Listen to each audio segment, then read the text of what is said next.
Hi friends, இது என்னத்துக்கு தெரியுங்களா? தேங்காய் எண்ணெய் அரைக்கிறதுக்குங்க. இது இங்கே பாருங்கள், தேங்காய் எண்ணெய் அரைக்கும். நல்லா காஞ்சதாங்க. மழை வருது எங்கள் ஊரில், அதனால் வெளியில் காய போட முடியல, நிழலில் காய போடுறேன். அது நிழலில் ஆறப்போட்டதாங்க நல்லாயிருக்கும். தேங்காய் கெடாமல் இருக்கும் பாருங்கள். இப்போ தான் கெடலை பாருங்கள்.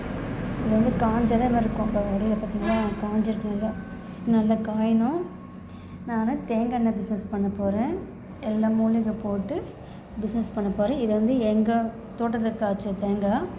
நாங்கள் கழனி வச்சுட்ருக்கோம். அதுலேருந்தாங்க நாங்கள் எத்தனை சொன்னோம் ஆள் வச்சு க்ளீன் பண்ணி கொடுத்து அனுப்பிச்சாங்க.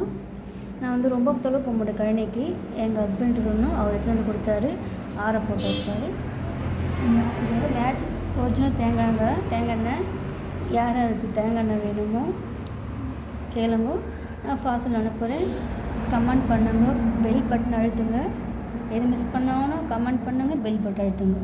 ஓகேங்களா?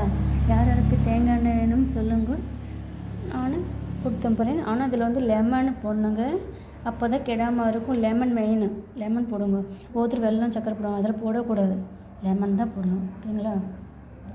பார்த்தீங்களா, நல்லது லெமன் போட்டால். ஓகேங்களா? பாய். மருதாணி, கருவேப்பிலை, ரோஸு, சங்குப்பூ எல்லாம் போட்டு நான் காய்ச்ச போகிறேங்க. ஆனால் இன்னும் எவ்வளோ பொருள் வாங்க இருக்குது, அதெல்லாம் வாங்கி போட்டு தான் காய்ச்சணுங்க. யார் யாருக்கு வேணுமோ சொல்லுங்கள். நான் கடையில் வாங்க மாட்டேன் தேங்காய் எண்ணெய். எங்கள் தோட்டத்தில் காய்க்குது, எங்கள் தென்னை மரத்துலேருந்து. அது போட்டு தான் நான் காய்ச்ச போகிறேங்க. ஒரிஜினல் தேங்காய் எண்ணெய்ங்க அது. யார் யாருக்கு வேணுமோ சொல்லுங்கள், கமெண்ட் பண்ணுங்கள், பெல் பட்டன் அழுத்துங்க, லைக் போடுங்க.